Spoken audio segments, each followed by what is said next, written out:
ఈ బిజినెస్ ఏదైనా మీ ఊర్లో ప్రమోషన్ చేయాలంటే అది సుమన్ టీవీతోనే సాధ్యం. ఇప్పుడే సంప్రదించండి. గత 23వ తేదీ రాత్రి 24 ఎర్లీ మార్నింగ్ ఒక కంప్లైంట్ వచ్చింది టౌన్ సిఏ గారికి. ఒక నాగరత్నమ్మ, ఒక 55 సంవత్సరాల మహిళ తన కొడుకుని ఇంట్లో కనపడడం లేదు. నేను అంతా వెతికి చూస్తే రక్త మడుగులు ఉన్నాయి, అబ్బాయి లేడు, మహేశ్వర్ రెడ్డి. నాకు నేను భర్త చనిపోతే ఉంచుకున్న రామచంద్రారెడ్డి అని అతను కూడా కనపడలేదు. అతను ఏమో చేసి పోయింటాడనే ఉద్దేశంతోన ఆమె ఒక కంప్లైంట్ ఇవ్వడం జరిగింది. ఆ కంప్లైంట్ మేరకు సిఏ గారు కేసు రిజిస్టర్ చేయడం జరిగింది. దాని కేసు పూర్వపరాలు ఏమంటే, ఈ నాగరత్నమ్మకి ఒక 30 ఇయర్స్ బ్యాక్ శ్రీనివాస్ రెడ్డి ఆయనతో సంబంధం పెళ్ళి అయింది. అతను చనిపోవడం వలన మళ్ళీ రెండో పెళ్లి చేసుకుంది. అతను కూడా ఆమెను వదిలేసిపోతే ఇప్పుడు రామచంద్రారెడ్డి అని అతను ఒక డైవర్స్డ్ పర్సన్ ప్రొద్దుటూరు టౌన్ లో రామచంద్ర స్వీట్స్ అని తయారు చేస్తుంటాడట. ఆ స్వీట్స్ తయారు చేసే వ్యక్తి ఇతని దగ్గర కూలీలుగా వస్తూ ఉంటారు, పోతా ఉంటారు. సరే, ఈమెతో పరిచయం ఏర్పడి దాదాపు 13-15 సంవత్సరాలు అయింది. అప్పటికే ఆ అబ్బాయి 10-12 ఏళ్ళ పిల్లోడు మహేశ్వర్ రెడ్డి. సో ఆ తల్లి కొడుకు ఇద్దరు ఈయన దగ్గరే సహజీవనం చేస్తూ ఉన్నారు. చేస్తూ ఉంటే ఈ అబ్బాయి ఇంటర్మీడియట్ ఫెయిల్ అయిపోయి కొద్దిగా అల్లరి చిల్లరగా తిరుగుతూ ఉంటే ఇంకా అప్పుడప్పుడు మందలించే వాళ్ళు తల్లిదండ్రి అని. అతను నాన్ననే పిలిచేవాడేం కాదట. కాకపోతే ఇంకా తండ్రిలాగే ఇంట్లోనే ఉన్నాడు కాబట్టి తప్పదు. ఇట్లా ఏమి పని చేయకుంటే అతని భారతీయ సిమెంట్స్ లోన వర్కర్ గా ఎక్కడ జాయిన్ చేయడం చేశారు. ఇంకా అక్కడ కూలీగా పనిచేస్తూ వస్తా ఉన్నాడు. ఇతనికి చెడు అలవాట్లు, రోజు తాగడము, డబ్బులు గొడవ చేసుకోవడము, వాళ్ళ అమ్మను కొట్టడము, వాళ్ళ అమ్మ దగ్గర ఉన్న ఈ రామచంద్రారెడ్డిని కొట్టడము, ఇవన్నీ కూడా చాలా ఎక్కువ చేస్తూ వచ్చాడంట. ఈ మధ్య కాలంలోనే వైఎంఆర్ కాలనీలోన ఒక ఇంట్లో బాడీకి తీసుకొని చేరారు 4-5 మంత్స్ బ్యాక్. అక్కడ రోజు తాగి గలాట్లు చేస్తా ఉంటే వాళ్ళ ఆయనకి కొద్దిగా అనుమానం కూడా వచ్చి ఆయన ఎంక్వైరీ చేసుకున్నాడు. వాళ్ళ ఇంట్లో పని చేసేదానికి వచ్చే ఒక అమ్మాయిలతో కానీ, ఒక అమ్మాయితో ఇతను కొద్దిగా అక్రమ సంబంధం కూడా పెట్టుకొని ఉన్నాడు అని ఈ అబ్బాయి స్వీపర్గా పనిచేస్తున్న ఒక మహిళతో చేస్తూ ఉండి కొద్దిగా అక్రమ సంబంధం అది కూడా ఇతను గమనించాడని, ఆ అమ్మాయితో ఉండడం వలన కూడా ఇతను మందలించడము, కొన్ని ఇంట్లో వాళ్ళ అమ్మ మందలించడం కూడా జరిగింది. కాకపోతే ఇంకా అతను మానుకోకుండా గమ్మునున్నాడు. 23వ తేదీ రాత్రి పెద్ద ఘర్షణ జరిగింది ఇంట్లో. ఘర్షణ ఇతనికి అతనికి జరిగింది. మధ్యలో ఆమె వస్తే ఆమెతో కూడా ఘర్షణ పడడం జరిగింది. తాగడానికి డబ్బుల కోసము దానికి. ఇంకా అతను డబ్బులు తీసుకుని పోయి ఇంకా ఏమైందో తెలియదు, ఆమె వచ్చి పడిపోయింది. వాళ్ళు లోపల గది, బయట గది గ్రిల్స్ డోరు లాక్ చేయరారు, ఓపెన్గా ఉంటారు. అబ్బాయి 12 గంటలకు అప్పుడు ఏదో బయట నుంచి వచ్చేసి ఇంట్లో పడుకున్నాడు. ఏం తర్వాత జరిగింది తెలియదు అంటున్నారు. పొద్దున్న చూస్తే ఇలా రక్తపు మడుగు ఉంది ఇంట్లోన, గోడలకు అన్నీ ఉన్నాయి. తర్వాత అతను కనపడడం లేదని కంప్లైంట్. సరే, మేము టీమ్స్ అన్ని ఫామ్ చేయడము, డాగ్ స్క్వాడ్ని పిలిపించడము, క్లూస్ టీము, ఫింగర్ ప్రింట్స్ అన్ని పిలిపించడము చేశారు. ఈ దర్యాప్తుని నేనే చేయడం జరుగుతుంది, సెన్సేషన్ అని. సరే, సిఐ గారు అసిస్టెంట్స్తోన, తర్వాత రూరల్ సిఐ వాళ్ళ ఎస్ఐలు, 2 టౌన్ సిఐ ఎస్ఐలు అంతా టీమ్స్గా ఏర్పడి మొత్తం బాడీ కోసం సెర్చ్ చేయడం జరిగింది. ముద్దాయి కోసం ఒక పార్టీలు, బాడీ కోసం మా ఎస్ఐలు అందరూ సెర్చ్లో ఏదో పార్టీలు టాస్క్లు ఇచ్చాం. దీంట్లో కొద్దిగా మేము టెక్నికల్గా కూడా మేము కొద్దిగా అనాలిసిస్ చేసుకోవడం కూడా జరిగింది. సో టెక్నికల్గా CC footages, blood strain marks, dog యొక్క స్లీపర్ డాగ్ యొక్క కొద్దిగా బ్లీడింగ్, ఇవన్నీ చూసుకోవడం వలన మాకు బాడీ నిన్న ట్రేస్ కావడం జరిగింది. 24th ట్రేస్ అయింది. అది ఎక్కడ అంటే మన జమ్మలమడుగు రోడ్ నుంచి ఇట్లా రాయల్ కౌంట్ హోటల్కి పోయే రోడ్డు పక్కన ముళ్ళ కంచెల్లో బారేస్తాడు, మూటల్లో కట్టి.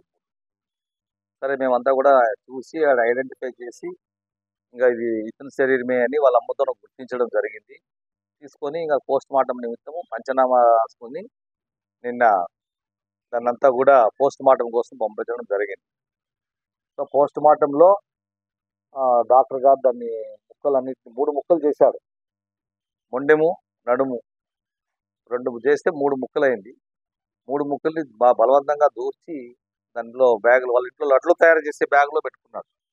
బ్యాగులు ఎక్కడి నుంచి తీసుకొస్తాయి? కొన్ని ఇన్ఫర్మేషన్ వలన మాకి రాజపాలెం ఎస్ఐ గారి టీము, రూరల్ సీఐ టీమ్‌లో ఉన్న పార్టీ మాకు ఒక చోట సమాచారం వచ్చింది. సమాచారం మేరకు ఈరోజు మేము అక్కడికి వెళ్ళడం జరిగింది మార్నింగు 7:00 మేమంతా సీఐ, మేము, సిబ్బంది, పంచాయతీదారులంతా తీసుకొని చాపాడు దగ్గర ఉన్న కొండపేట అనే విలేజ్‌లోన వాళ్ళ ఆమె బంధువులులో ఉన్నాడు. ఎలా గుర్తుపట్టామంటే మాకు టవర్ లొకేషను, దాని ఐపీడీఆర్ నంబర్స్ దాని ద్వారా చూసుకుంటూ వెళ్ళి పోలీసులు తక్కువ అంచనా వేశాడు.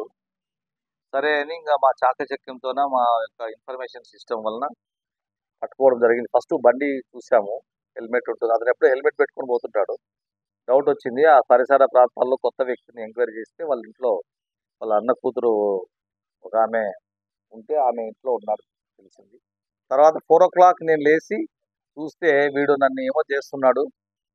అందులో ఆమెతో నేను కూడా చనువుగా ఉన్నానని వీడు కూడా కొద్దిగా వీడు ఉంచుకున్న ఆమెతో కూడా వీడు అప్పుడప్పుడు కొద్దిగా చనువుగా మాట్లాడేవాడట. స్వీపర్‌గా కదా! ఇంకా వీడు ఏమో చేస్తాడన్న ఉద్దేశంతో వీడు ఎందుకులే నాకు అడ్డుమన్నట్టు భావించి అనేవాడు. దానికి కారణం ఇంకోటి కూడా ఉంది. 3 lakhs వాళ్ళ అమ్మ ఇచ్చిందంట వీడికి, రామచంద్రారెడ్డికి. ఆ 3 lakhs ఇచ్చేస్తే మా అమ్మ నేను వెళ్ళిపోతాము. మేము కొద్దిగా పద్ధతిగా బతకాలనుకుంటున్నాము. నేను కూడా పెళ్లి చేసుకోవాలా అనే విషయం మీద ఎక్కువ ఘర్షణ పడి ఆ రోజు రాత్రి కూడా అదే చేసి, అంటే వీడు ప్రతిసారి అదే మాట అంటాడు. నాకు భార్య లేకుండా చేయాలనుకున్నాడు. అసలే వీడి నడవడిక సరిగ్గా లేదని చెప్పేసి ఇంట్లో లడ్డు తయారు చేసే ఒక రాడ్ ఉంది. రాడ్ తీసుకొని తలపైన కొట్టినాడు. ఒకే ఏటుకే చనిపోయినాడు వాడు. ఏం సౌండ్ లేదు, ఏం లేదు. తర్వాత ఆలోచన చేసి గంట తర్వాత దీన్ని ఎట్లా అందరికి తెలిసిపోతుంది కదా అనే ఉద్దేశంతో ఇమీడియట్‌గా దాన్ని షిఫ్ట్ చేయడం జరిగింది అని చెప్పాడు.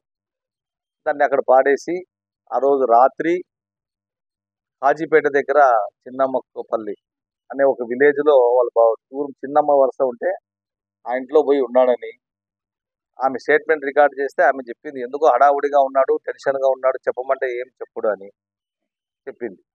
సరే తర్వాత అక్కడి నుంచి ఆమె స్టేట్మెంట్ అక్కడి నుంచి వచ్చి మళ్ళీ నెక్స్ట్ డే మార్నింగ్ ఇక్కడికి వచ్చి వాళ్ళ ఇది చెన్నూరు దగ్గర వాళ్ళ ఊరు కొండపేటలో వచ్చి ఉన్నానని కన్ఫెషన్ అతను చేశాడు. సరే నేను మళ్ళీ ఇంట్రాగేషన్ చేస్తే రాడు అవన్నీ ఎక్కడ పడినాయో చూపిస్తున్నా అంటే మళ్ళీ తీసుకొని వచ్చాం మార్నింగ్. తీసుకొని వచ్చి మళ్ళీ ఇంటికి పోయి చూస్తే అది వాళ్ళ ఇంట్లో అంతా వెతికాం. ఫస్ట్ క్లూస్ టీమ్‌లో ఆ బీరువాలో ఏ దొంగతనం కేసు కాదు కదా, బీరువాలో పోయి ఈరోజు కీస్ వాడు ఎత్తిపెట్టినాడు. చూస్తే దాంట్లో ఒక రాడు, తర్వాత బట్టలు, బ్లడ్ స్టెయిన్. తెలివిగా వాడు మర్డర్ చేసినప్పుడు బ్లడ్ పైన అంతా అంటించి అవన్నీ కూడా ఒక బ్యాగ్‌లో పెట్టి దాంట్లో పెట్టేసి లాక్ పెట్టేసుకొని వెళ్ళిపోయినాడు. అది ఆమెకు కూడా తెలియదట. సరే ఈరోజు తీస్తే మేము పెద్ద మనుషుల సమక్షంలో రాడ్ దొరికింది, అవి దొరికాయి. ఆ రాడ్ మీద ఫింగర్ ప్రింట్స్ ఏమన్నా ఉన్నాయేమో అని మళ్ళీ ఫింగర్ ప్రింట్స్ అని కూడా పిలిపించాము ఈరోజు. దానిపైన ఉంటాయి కదా కొద్ది బ్లడ్ స్టెయిన్స్ అవన్నీ ఉన్నాయి. సరే ఇవన్నీ సీజ్ చేసేసి ఎలా చేశాడో, ఎలా రూట్‌లో వెళ్ళాడో ఆ రూట్ ప్రకారంగా మళ్ళీ మేమంతా రీకన్‌స్ట్రక్షన్ చేసి దాని ప్రకారంగా మళ్ళీ బాడీలు ఎక్కడ వేశాడో అతనితోనే చూపించుకోవడం జరిగింది. దాని తర్వాత మరీ ఎలా రిట్రీట్ అయ్యాడో అది కూడా చూసాము. తర్వాత ఆ బండి నైట్ అక్కడ పెట్టాడు, మళ్ళీ ఇక్కడ పెట్టాడు అన్నాము. ఆ బండిలో చెక్ చేస్తే కూడా ఒకటి ఇది ఉంది కదా, దాంట్లో యాక్సెస్ బ్లేడ్ ఉంది, కట్ అయింది, బ్లడ్ స్టెయిన్స్ అన్నీ ఉన్నాయి. సరే ఈరోజు మన కన్ఫెషన్ అంతా ఆయన తీసుకొని ఎందుకు చేసావు ఇలా అంటే, అల్లరి చిల్లరగా తిరిగి నన్ను కూడా ఏమైనా చేస్తాడు వీడు తాగి, నాకు నా భార్య లేకుండా చేస్తాడు, రెండోది వీడు నడవడిక సరిగ్గా లేదు, నేను వాడు ఉంచుకున్న అమ్మాయితో కూడా కొద్దిగా అప్పుడప్పుడు ఇంటికి వస్తుంది కాబట్టి స్వీట్స్ తయారు చేసేదానికి నేను కొద్దిగా చనువు ఉన్నానని కొద్దిగా అనుమానం కూడా మనకు ఉంది. సో ఇవన్నీ కారణాల వలన నాకు మెయిన్ నా డబ్బులు తీసుకొని మా అమ్మని తీసుకొని పోతాననేది నాకు ఎక్కువ బాధించింది. ఇంకా నాకు ఈ వయసులో ఎవరు లేకుండా ఎట్లా అనే ఉద్దేశంతోన అతను చేయడం జరిగింది.